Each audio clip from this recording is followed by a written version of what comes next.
Well, the 4th of July will be here before you know it, and we're now less than 2 weeks away from a change in the fireworks laws in Georgia. The goal of the new law to improve the quality of life for some veterans and pet owners. But right now it looks as if Savannah won't be signing on. News 3's Martin Staunton reports on what you need to know now from the newsroom. Those new laws will take effect in the state of Georgia July 1st, and the lead sponsor of the bill changing those laws says it's all about improving the quality of life for some Georgians.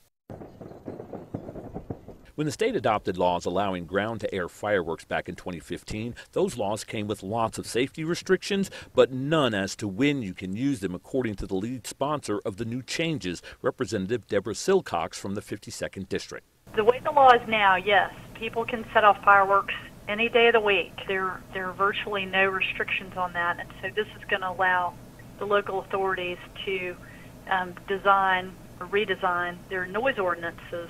Silcox says the goal is not to hinder holiday fun, but to help those who suffer when they're exposed to fireworks. Particularly veterans with PTSD were being adversely affected by this, as well as people with pets. Kevin Rhodes is a U.S. Marine Corps veteran who says that the sound of fireworks is hard to deal with, and he's not alone. An organization called Military with PTSD created yard signs to ask for public courtesy with fireworks. Rhodes posted the sign in his yard last year. I am not against having fun. Actually, on the 4th of July, I'm going to go out and pop my own fireworks.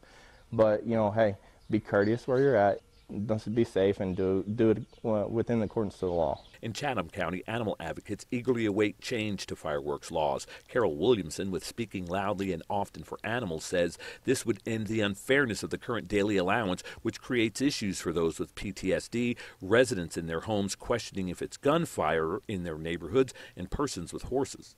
They had a number of horses that were either severely injured or they had to put down. The law allows rules to be changed locally, but it's not mandatory. We checked with both the city of Savannah and Chatham County leaders. Right now, neither plans to make changes, but we'll continue to follow the story. Reporting in Savannah, I'm Martin Staunton, WSAV News 3.